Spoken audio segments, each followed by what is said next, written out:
Hello students.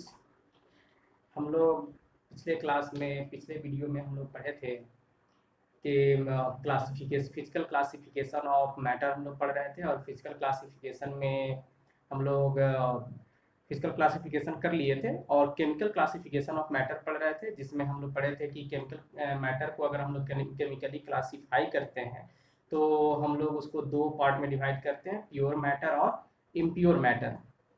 तो pure matter को फिर हम लोग रिक्लासीफाई कर रहे थे कि प्योर मैटर दो तरह का होता है, एलिमेंट्स एंड कंपाउंड्स। उसमें एलिमेंट्स को हम लोग फिर तीन पार्ट में डिवाइड किए थे, metal, non metal and metal wide. तो मेटल का प्रॉपर्टीज हम लोग इससे पहले पढ़ लिए थे और अब हम लोग नॉन मेटल के बारे में पढ़ेंगे। तो मेटल का बहुत सारा प्रॉपर्टी, जैसे मेटल में मेटल लस्ट्रस होता है, मेटल डक्टाइल होता है, मेलिएबल होता है, सोनोरस होता है। तो ये बहुत सारा प्रॉपर्टी हम लोग वहाँ पे देखे थे और अभी हम लोग देखेंगे नॉन मेटल का प्रॉपर्टी। तो ऑब्वियस है कि नॉन मेटल अगर मेटल से अलग है, इसका मतलब है कि मेटल का कोई भी प्रॉपर्टी नॉन मेटल में नहीं होगा, यानी कि नॉन मेटल नॉन लस्ट्रस होगा, उसमें कोई भी मतलब चमक नहीं होगा। दैट मीन्स कि नॉन मेटल उस तरह से शाइनिंग नहीं करता है, बट डल अपीयरेंस का होता है। ठीक है, मेटल सोनोरस होता है, जबकि नॉन मेटल को अगर हम लोग हैमरिंग करते हैं, मारते हैं, तो उसमें वो छोटा छोटा टुकड़ा में ब्रेक कर जाता है। तो इस तरह से हम लोग नॉन मेटल का प्रॉपर्टी भी यहाँ पे देखेंगे। ऑलरेडी आप लोग ये तो बेसिक कंसेप्ट ऑफ केमिस्ट्री में ही हम लोग पढ़ रहे हैं। तो बेसिक कंसेप्ट ऑफ केमिस्ट्री में चूंकि ऑलरेडी ये बेसिक चीज पहले भी आप लोग जान चुके हैं, तो इसमें ज्यादा प्रॉब्लम तो नहीं है। डायरेक्ट हम लोग आते हैं यहाँ पे।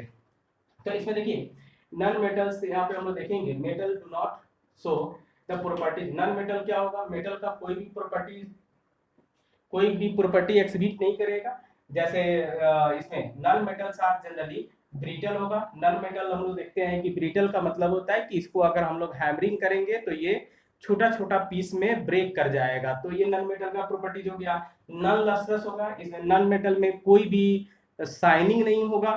ठीक है, having low melting and boiling point. Generally देखने को ये मिलता है कि मेटल का मेल्टिंग और बॉइलिंग पॉइंट काफी ज्यादा होता है, जबकि नॉन मेटल का मेल्टिंग एंड बॉइलिंग पॉइंट कम होगा। कहीं पे एक्सेप्शन देखने को मिल सकता है। ठीक है, दूसरा हम लोग देखेंगे non conductor of heat and electricity. जिस तरह से हम लोग मेटल के बारे में देख रहे थे कि मेटल क्या होगा, कि ये मेटल गुड कंडक्टर होता है हीट एंड इलेक्ट्रिसिटी का, उसी तरह से नॉन मेटल क्या होगा, उसके जस्ट अपोजिट नॉन मतलब bad conductor of heat and electricity होगा।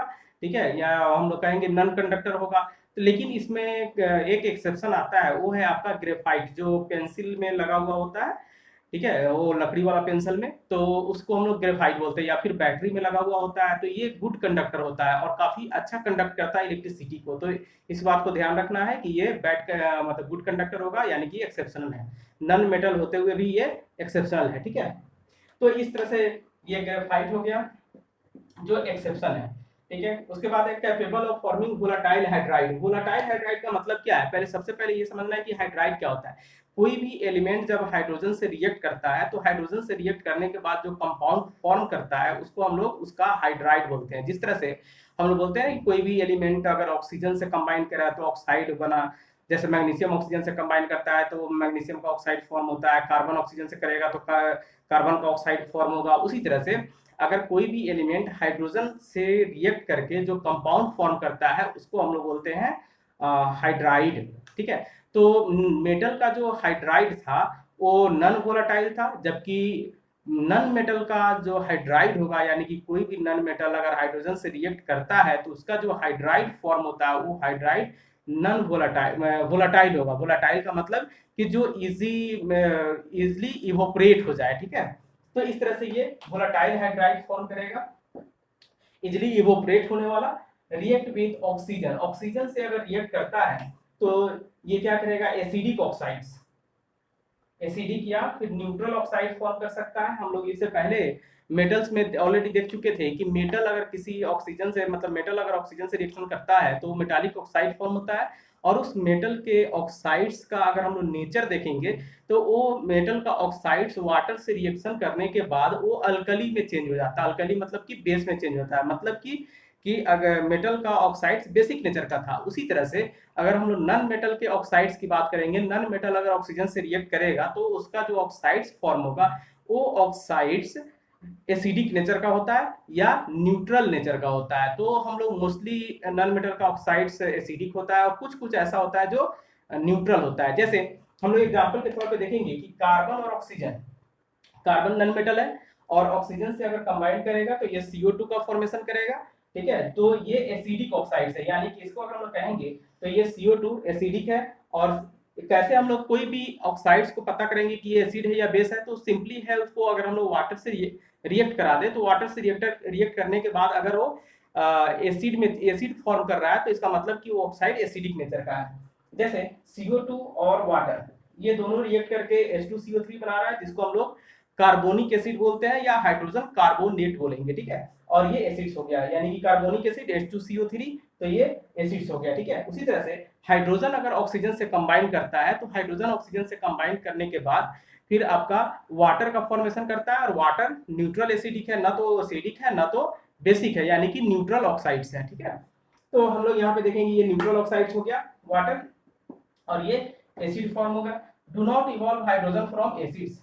अब हम लोग क्या देख रहे थे, इससे पहले हम लोग पढ़े थे मेटल में कि अगर मेटल को एसिड्स में डाला जाता है, यानी कि जो भी बहुत सारा हाईली रिएक्टिव मेटल है उसको अगर एसिड्स में डाला जाता है, जैसे 10th क्लास में आप लोग पढ़े होंगे कि जिंक को अगर H2SO4 में डाला जाता है तो जिंक सल्फेट बनाता है और हाइड्रोजन गैस वहां से इवॉल्व हो जाता है। लेकिन नॉन मेटल को अगर हम लोग किसी एसिड में डालते हैं तो वहां से कोई हाइड्रोजन गैस रिप्लेस नहीं होता है, ठीक है। तो ये नॉन मेटल का कैरेक्टरिस्टिक्स है। कुछ नॉन मेटल के बारे में हम लोग यहाँ पे देखेंगे एग्जाम्पल में।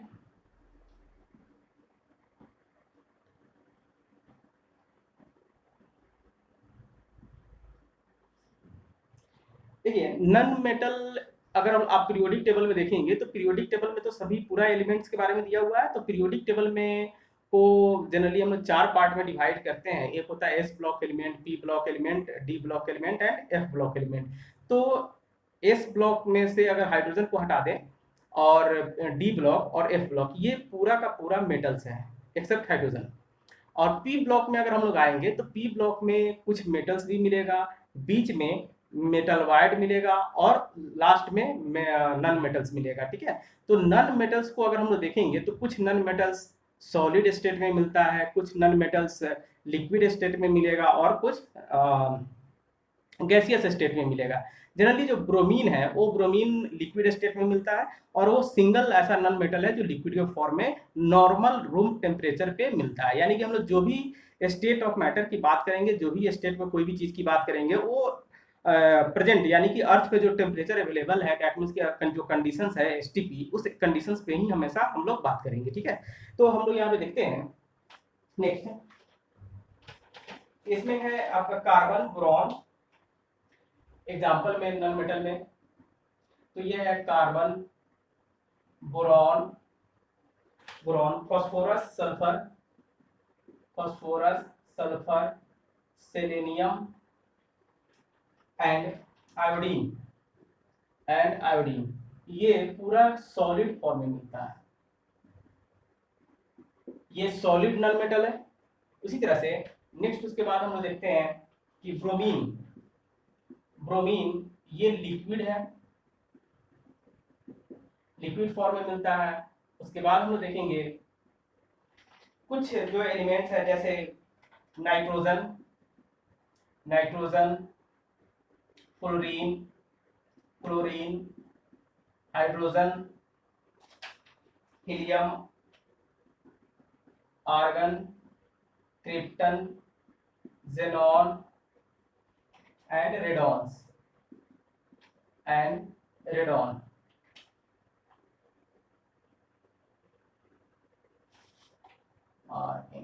रेडॉन ये गैस के फॉर्म में मिलेगा, ठीक है। ये सब गैस के फॉर्म में मिलता है, krypton, helium, xenon and radon, ठीक है।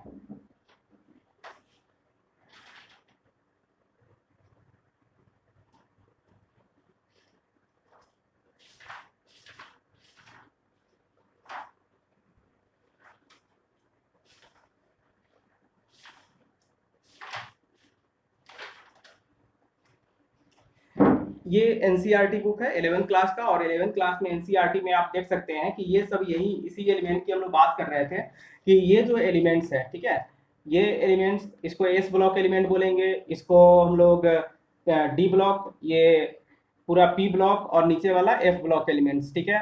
तो इसमें हम लोग यहाँ से देख रहे थे, ये वाला जो कलर दिख रहा है, ये टोटल यहाँ से ऐसे ये पूरा मेटल होगा, ये पूरा मेटल है। ये बीच वाला जो दिख रहा है ये मेटल वाइड है, और इधर वाला ये सब जितना भी दिख रहा है ये वाला, ये सब नन मेटल्स होता है, ठीक है। तो इस तरह से जब भी आप पढ़ेंगे तो आप आसानी से अब समझ में आ सकता है, ठीक है।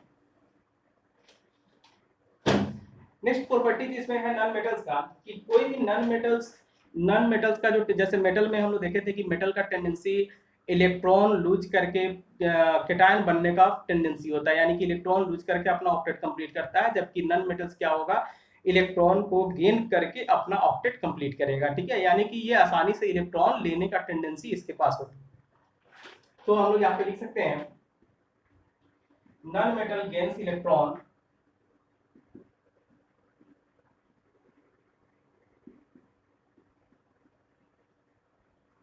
electrons to form anion। जैसे अगर हम लोग यहाँ पे देखें, नाइट्रोजन है, 3 इलेक्ट्रॉन को गेन करने के बाद N3 माइनस फॉर्म करता है।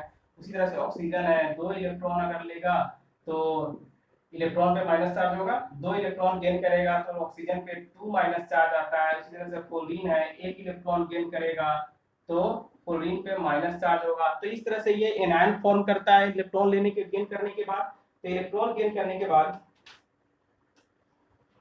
तो हम लोग यहाँ पे ऑलरेडी देखे थे कि मेटल क्या होगा, मेटल का टेंडेंसी इलेक्ट्रॉन लूज करने का होता है, केटायन फॉर्म करेगा। नन मेटल का टेंडेंसी इलेक्ट्रॉन गेन करने का होता है और ये एनायन फॉर्म करता है। तो जहां भी केटायन और एनायन मिलता है वहां पे आयनिक कंपाउंड का फॉर्मेशन होता है। तो इस तरह से अगर हम लोग कहें तो नन मेटल और मेटल जब आपस में कंबाइन करेगा तो आयनिक कंपाउंड का फॉर्मेशन करेगा। तो हम लोग एक लाइन लिख सकते हैं यहाँ पे कि मेटल नन मेटल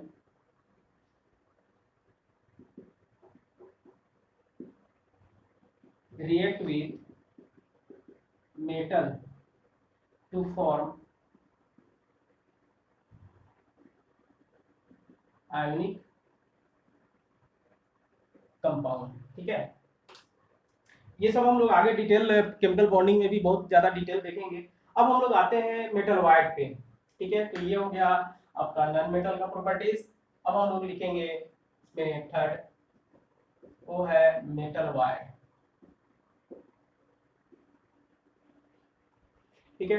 तो हम लोग यहाँ पे देखें कि अभी आपको पीरियोडिक टेबल में बताएं कि मेटल और नन मेटल के बीच में कुछ एलिमेंट्स ऐसा आता है जो जिसको हम लोग सेमी मेटल बोलते हैं या मेटल वाइड बोलते हैं। तो एक्चुअली मेटल वाइड में का प्रॉपर्टी क्या होता है, तो मेटल वाइड में कुछ प्रॉपर्टीज मेटल का होगा और कुछ प्रॉपर्टीज नन मेटल का होता है। यानी कि ये मेटल के जैसा भी बिहेव करता है और कुछ प्रॉपर्टी नन मेटल के जैसा भी बिहेव करता है। जैसे अगर हम लोग एक एग्जाम्पल के तौर पे लें तो सिलिकॉन, सिलिकॉन क्या है कि उसका कुछ प्रॉपर्टी मेटल के जैसा है और कुछ प्रॉपर्टी नॉन मेटल के जैसे। जैसे मेटल का प्रॉपर्टी की अगर बात करेंगे तो सिलिकॉन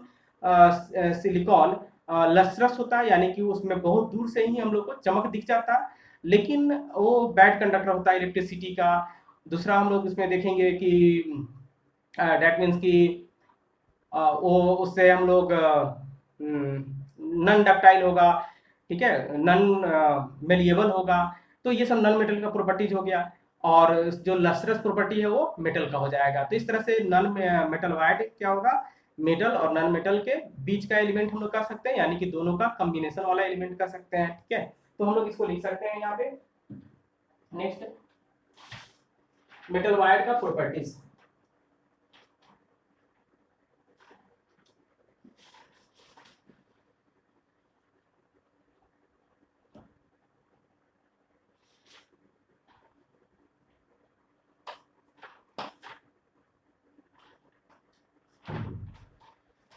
तो यहाँ पे हम लोग लिखेंगे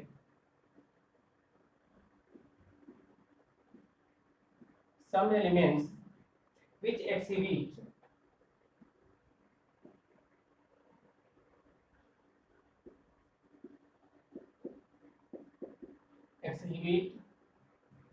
properties of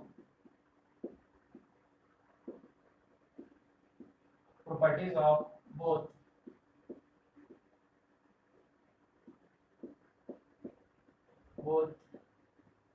metals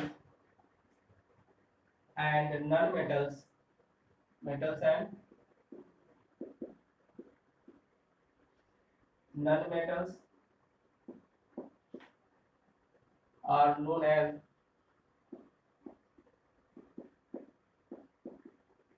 semi-metal और metal wire.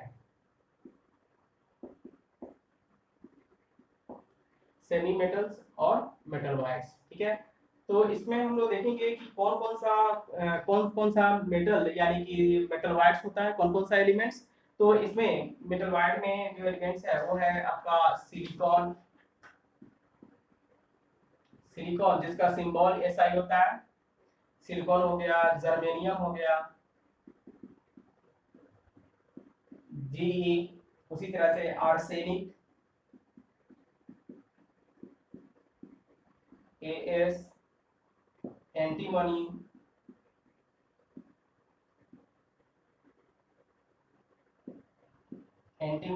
SB, जैसे टेलुरियम, ये TE और स्टैटिन, AT।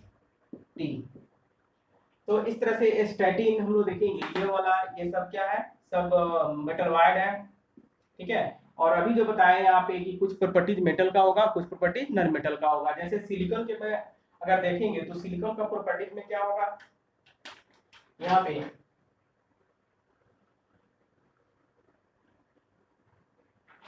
तो इस सिलिकॉन का प्रॉपर्टीज को अगर देखें तो इसमें देखेंगे जैसे silicon appear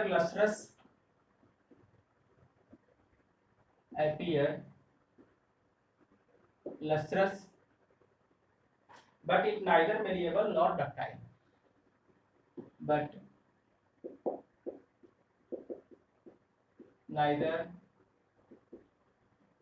malleable nor ductile, ठीक है। उसी तरह से बाकी सभी एलिमेंट का भी प्रॉपर्टी होगा। तो ये हो गया हम लोग का मेटल वायर। साथ में हम लोग देखेंगे जो मेटल वायर होता है वो क्या होगा, पुअर कंडक्टर होता है। It is poor conductor of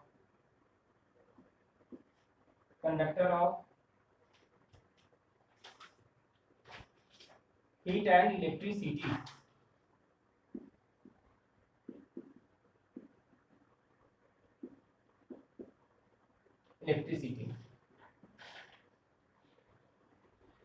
तो ये हम लोग नॉन मेटल और मेटल वायर देख लिए। अब हम लोग देखेंगे प्योर सब्सटेंस को हम लोग जो डिवाइड कर रहे थे मेटल में और नॉन मेटल में। तो मेटल का पूरा प्रॉपर्टी हम लोग देख लिए, उसका क्लासिफिकेशन देख लिए मेटल, नॉन मेटल और एलिमेंट का। और सॉरी, इसमें हम लोग देख रहे थे प्योर मेटल, प्योर सब्सटेंस। और प्योर सब्सटेंस में दो चीज हम लोग को देखना था, एलिमेंट और कंपाउंड। तो एलिमेंट में को हम लोग क्लासिफिकेशन इसका देख लिए, metal, non metal and metal wire. और अब हम लोग उसके बाद देखने जा रहे हैं वो है कंपाउंड्स, कि कंपाउंड्स क्या होता है, कैसे फॉर्म करता है, कंपाउंड्स को प्योर सब्सटेंस हम लोग क्यों बोलते हैं। तो हम लोग यहाँ पे अब कंपाउंड की बात करेंगे, ठीक है। चलिए तो कंपाउंड हम लोग देख लेते हैं।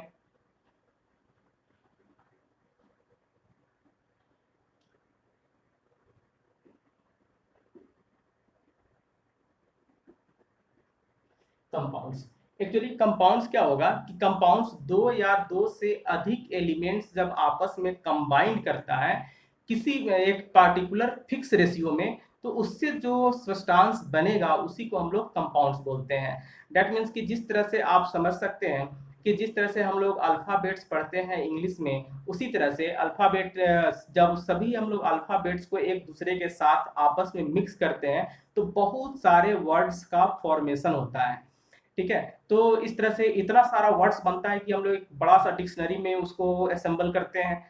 उसी तरह से आप समझ सकते हैं कि जितने भी एलिमेंट्स हम लोग को दिए गए हैं 118 एलिमेंट्स, वो सभी आपस में एक दूसरे से कंबाइंड करके उसी तरह से बहुत सारे कंपाउंड्स का फॉर्मेशन करते हैं। और ये जो कंपाउंड्स बनता है उसका प्रॉपर्टीज एलिमेंट के प्रॉपर्टीज से कंप्लीटली डिफरेंट होता है, यानी कि कोई भी प्रॉपर्टीज एलिमेंट का कंपाउंड में नहीं होगा। कंपाउंड एक कंप्लीटली न्यू सब्सटेंस बनता है with new properties. no any properties of the compounds will have या फिर हम लोग ऐसे कह सकते हैं कि कोई भी ऐसा प्रॉपर्टीज कंपाउंड का उसके एलिमेंट्स से मैच नहीं करता है, यानी कि एलिमेंट्स का कोई भी प्रॉपर्टी कंपाउंड में नहीं मिलेगा या फिर कंपाउंड का कोई भी प्रॉपर्टी उसके एलिमेंट में नहीं मिलेगा, यानी जिस एलिमेंट से वो बना है। तो इस तरह से हम लोग कह सकते हैं कि कंपाउंड चूंकि उसका कोई प्रॉपर्टी नहीं मैच कर रहा है, एक नया चीज बन रहा है, इसलिए वो प्योर सब्सटेंस कहलाएगा, क्योंकि उसका कोई भी उसमें मैच नहीं कर पा रहा है उसका प्रॉपर्टीज। ठीक है, तो हम लोग यहाँ पे देखेंगे कि कंपाउंड्स को यहाँ पे डिफाइन करेंगे, उसका हम लोग देख लेते हैं। ठीक है, चलिए तो हम लोग यहाँ पे लिखेंगे कंपाउंड्स के बारे में, क्योंकि कंपाउंड्स हम लोग प्योर सब्सटेंस को क्लासिफाई करके पढ़ रहे थे, तो यहाँ पे हम लोग इसका डिफिनेशन में लिख सकते हैं such pure substance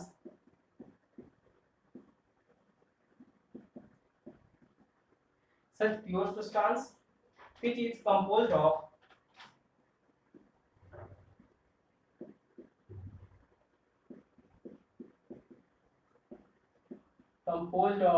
two or more elements in a fixed proportion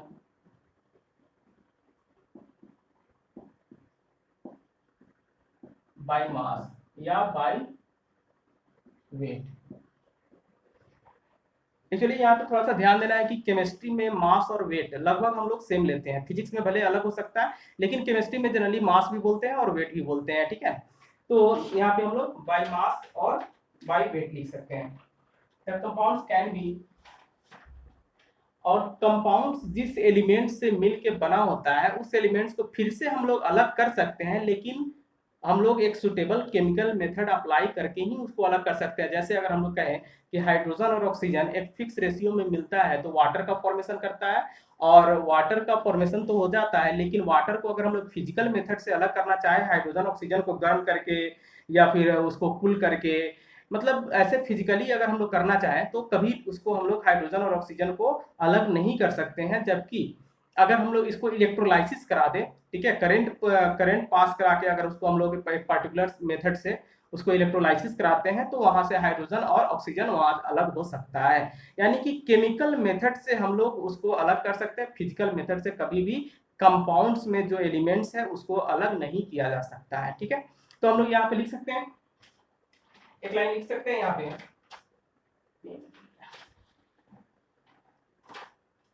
the compounds can be decomposed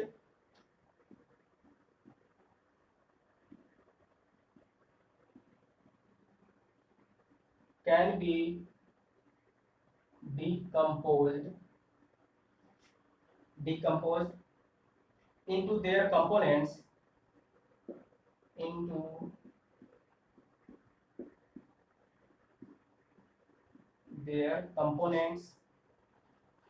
by suitable chemical method,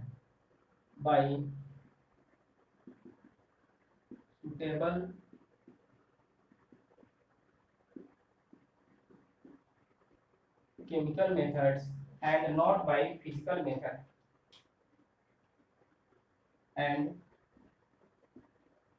not by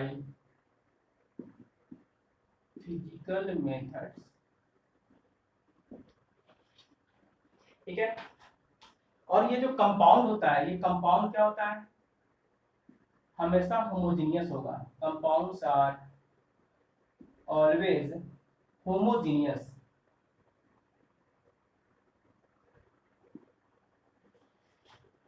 इसलिए यहाँ पे जो टर्म आया होमोजीनियस, होमोजीनियस का मतलब होता है कि जिसका कंपोजिशन थ्रू आउट सभी जगह एक समान रूप से हो, तो उसको हम लोग बोलेंगे homogeneous.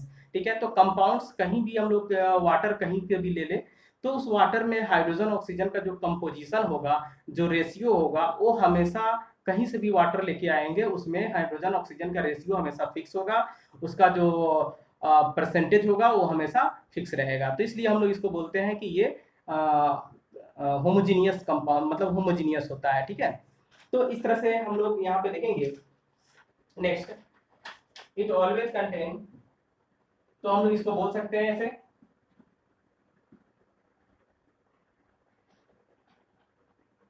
it always contains same ratio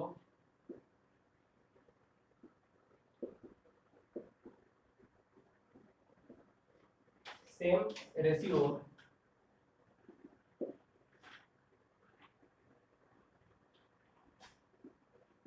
it always contains same ratio of component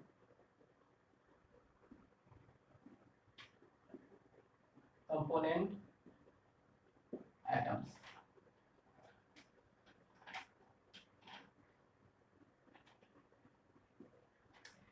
जैसे हम लोग एटम की बात की यहाँ पे, जिस तरह से हम लोग बोलते हैं कि एलिमेंट का सबसे स्मॉलेस्ट पार्टिकल को हम लोग एटम बोलेंगे, क्योंकि एटम एलिमेंट का सभी प्रॉपर्टीज, एलिमेंट हो गया एक बड़ा सा बल्क में और उसका एक छोटा सा पार्ट एटम अगर हम लोग ले लें तो उसमें सभी एलिमेंट का प्रॉपर्टीज रहता है। उसी तरह से अगर हम लोग एक कहें एक बकेट अगर हम लोग वाटर ले लें, ठीक है, तो वाटर इसमें मतलब बहुत सारा वाटर हो जाएगा वाटर, लेकिन उसमें से एकदम छोटा सा एक सिंगल, उसका सिंगल अगर कंटेंट हम लोग ले लें जिसमें वाटर का सभी प्रॉपर्टीज प्रेजेंट रहेगा, तो वो कंटेंट क्या कहलाएगा, वो कहलाएगा मोलिक्यूल, यानी कि smallest particle of the compounds in which all the properties of the compounds is present is called molecules of that compounds, ठीक है। तो हम लोग इस यहाँ पे इसको लिख सकते हैं, the smallest particle of the compound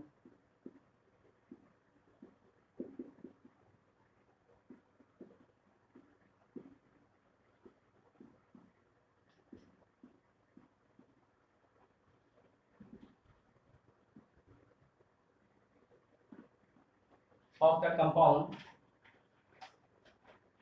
which having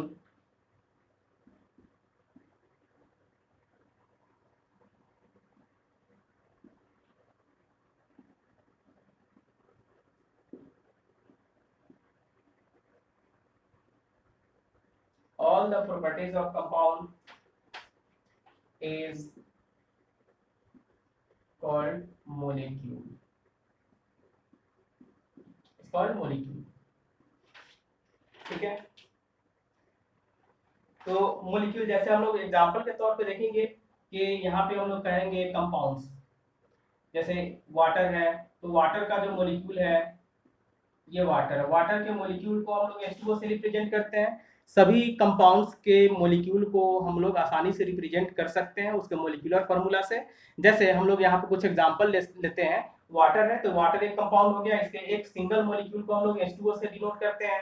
उसी तरह से यहाँ पे हम लोग लिखेंगे, जैसे वाटर है, ग्लूकोज है, ये सब कंपाउंड है और इसका एक सिंगल मोलिक्यूल को हम लोग लिखेंगे C6H12O6, ठीक है। उसी तरह से हम लोग कहेंगे sulphuric acid, sulphuric acid H2SO4, ठीक है। तो यहाँ पे हम लोग को क्या दिख रहा है कि किसी भी कंपाउंड के सिंगल अगर हम लोग मोलिक्यूल को लेंगे तो उस मोलिक्यूल का मोलिकुलर फार्मूला को देखने से पता चल जाएगा कि ये किस किस एलिमेंट से मिलके बना है। जैसे हम लोग एग्जांपल के तौर पे अगर हम लोग देखें इसे यहाँ पे ETC यहाँ पे हम लोग कर सकते हैं, ये सब ऐसा बहुत सारा कंपाउंड्स मिलेगा। दूसरा हम लोग देखेंगे single molecule of the compounds, इस बात को हम लोग लिख सकते हैं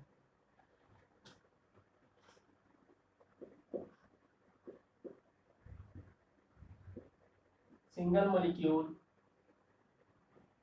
of the compounds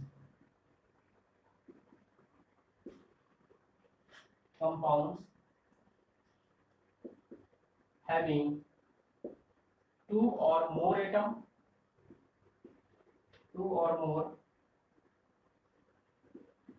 atoms of different elements in a fixed proportion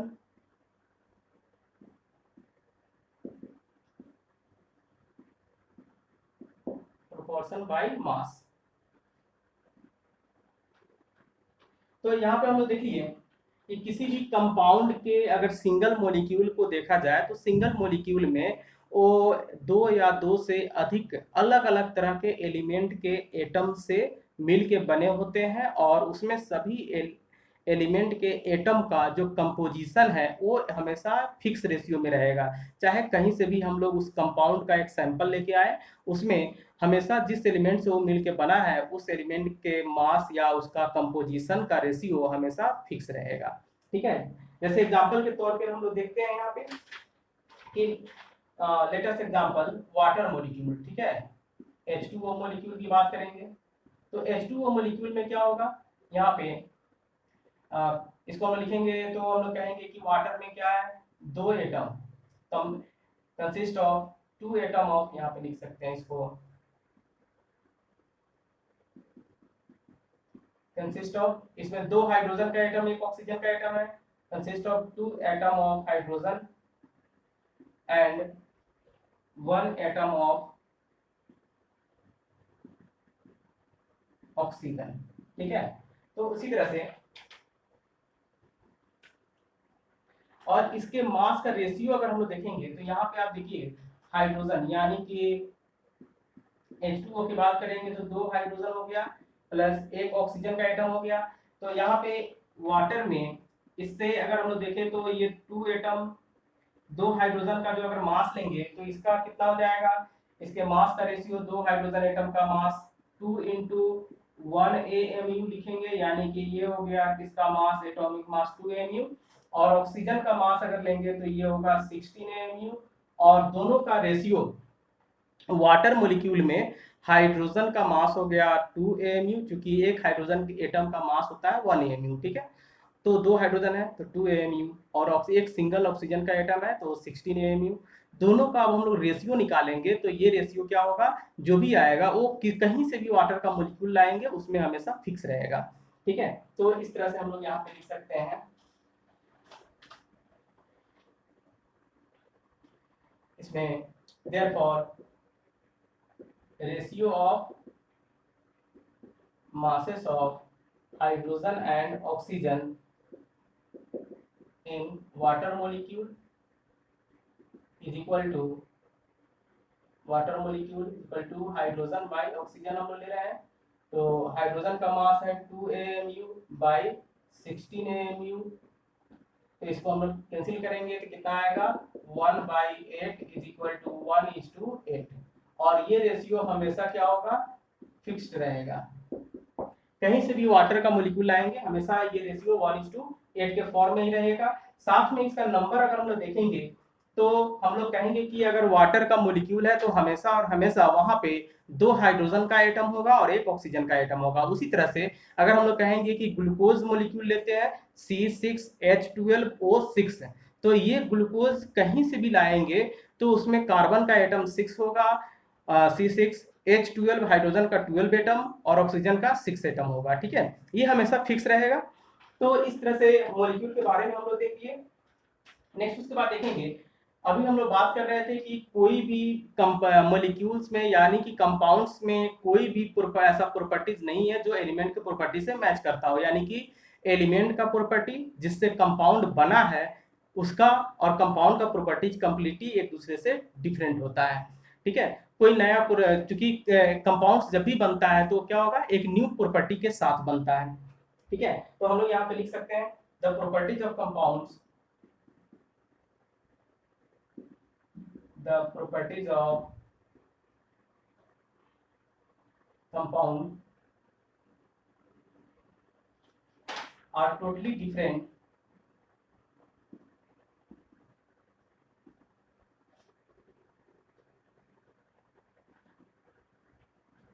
are completely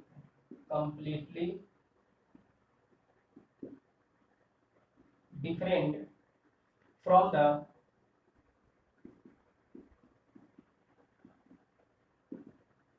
properties of its constituent elements।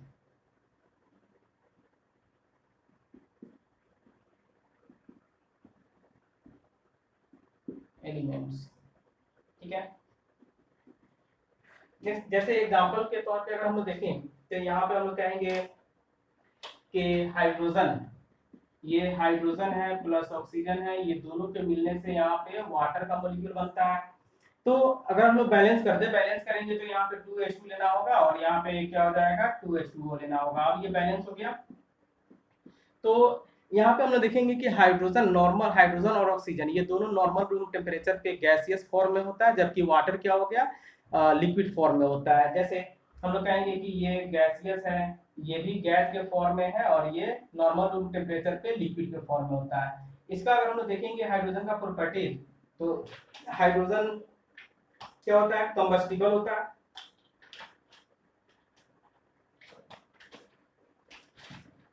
Hydrogen combustible होगा, ये सपोर्टर ऑफ कंबसन,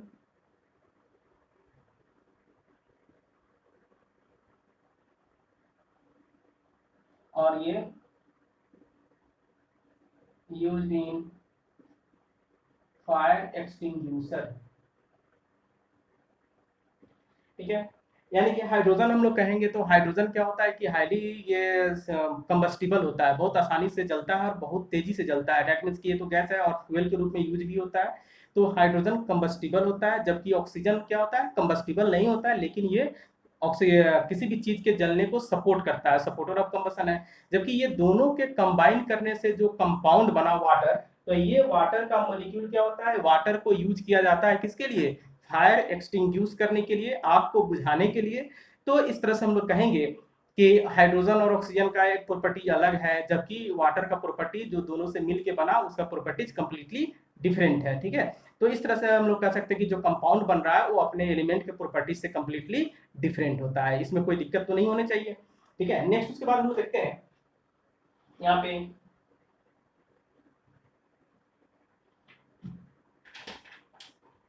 तो हम लोग बोल सकते हैं ऐसा 10 compound is a pure substance.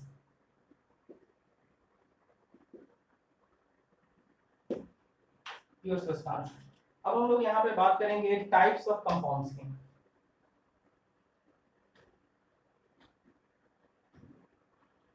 Next हम लोग देखेंगे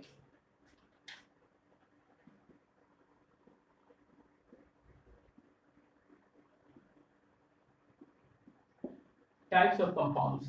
तो कंपाउंड नेचर में जितना भी कंपाउंड हम लोग को देखने को मिलता है उसको हम लोग दो ही पार्ट में डिवाइड करते हैं, एक होता है ऑर्गेनिक और दूसरा होता है इनऑर्गेनिक। एक्चुअली ऑर्गेनिक कंपाउंड्स हम लोग ऐसे कंपाउंड्स को बोलते हैं जो कार्बन से बना हो। ठीक है, इससे पहले आप 10th क्लास में आप लोग पढ़े होंगे कार्बन एंड इट्स कंपाउंड्स। तो कार्बन का कुछ कंपाउंड्स को छोड़ के, जो कुछ एक्सेप्शन है जैसे कार्बन डाइऑक्साइड, कार्बोनेट, ये सब को छोड़ के बाकी जितना भी कार्बन का कंपाउंड होता है जो हाइड्रोजन से रिएक्ट करके बनता है उसको हम लोग हाइड्रोकार्बन्स बोलते हैं। और साथ में हाइड्रोकार्बन से जितना भी कंपाउंड बनाया गया होता है वो सबका सब ऑर्गेनिक कंपाउंड कहलाता है। ठीक है, पहले ऐसा बोला जाता था कि जो भी लिविंग सिस्टम से कंपाउंड्स ऑब्टेन किया जाता है उसको हम लोग ऑर्गेनिक कंपाउंड्स बोलते हैं। बट अभी नया डिफिनेशन में ये बोला जाता है कि कार्बन और हाइड्रोजन से बना हुआ कंपाउंड दैट मीन्स की हाइड्रोकार्बन। ठीक है, तो हाइड्रोकार्बन और उससे जो डिराइव किया हुआ कंपाउंड है उसको हम लोग ऑर्गेनिक कंपाउंड कहेंगे। और ऑर्गेनिक कंपाउंड को छोड़ के जितना मिनरल्स वाला जो कंपाउंड्स है वो सबको हम लोग इनऑर्गेनिक कंपाउंड्स बोलेंगे। ठीक है, बस इतनी सिंपल है। तो इस तरह से टाइप्स ऑफ कंपाउंड दो हो गया, एक हो गया organic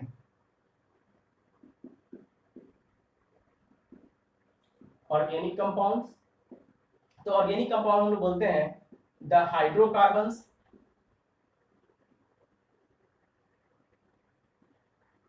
and their derivative. Derivative का मतलब होता है कि उस कंपाउंड से डिराइव किया हुआ और दूसरा कंपाउंड, यानी कि हाइड्रोकार्बन से शुरू करके और जितना भी कंपाउंड उससे बनाएंगे वो सब का सब उसी में आएगा। यानी इसलिए हम लोग बोलते हैं कि हाइड्रोकार्बन का डेरिवेटिव्स। ठीक है, and their derivatives is called organic compounds.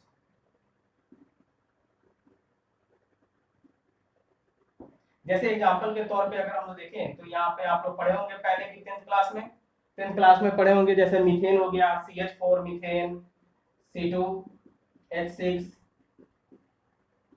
Ethane, इस तरह से CH3 CH2OH, इसको हम लोग बोलते हैं इथाइल अल्कोहल, उसी तरह से C6H6 बेंजीन, इटीसी कर सकते हैं। तो ये सबका सब ऑर्गेनिक कंपाउंड्स है, ठीक है। चलिए नेक्स्ट उसके बाद हम देखेंगे दूसरा इनऑर्गेनिक कंपाउंड्स।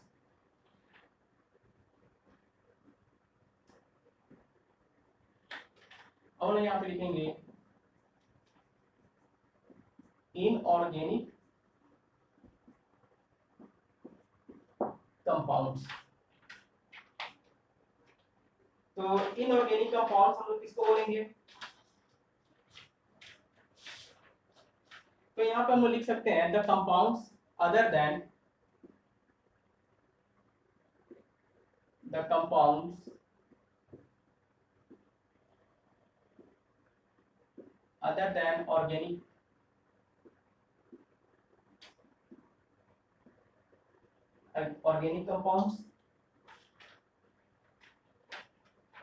कंपाउंड्स, ठीक है। और ये जो कंपाउंड्स होता है ये मेनली नॉन लिविंग सोर्स से आता है। It obtain from non living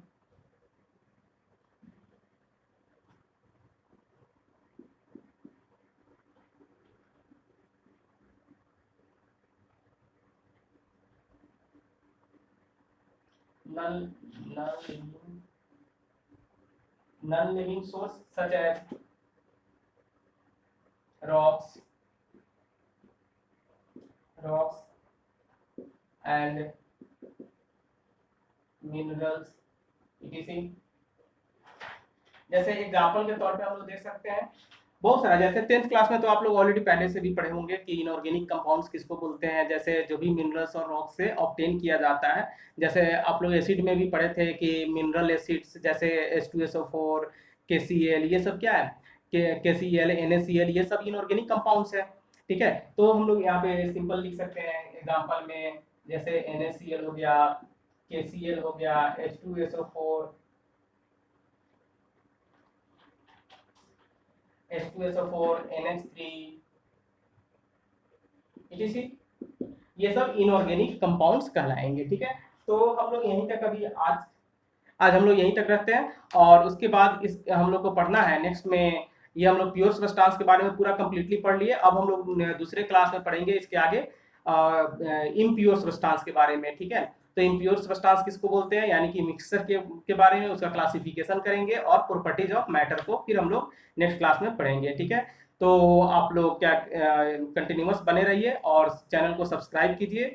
subscribe करके फिर आप बेल आइकन को दबा सकते हैं अपना नोटिफिकेशन पाने के लिए, और साथ में अपने फ्रेंड्स के साथ शेयर कर सकते हैं, जिनको ज़रूरत है उनको आप हेल्प कर सकते हैं, ठीक है। Thank you.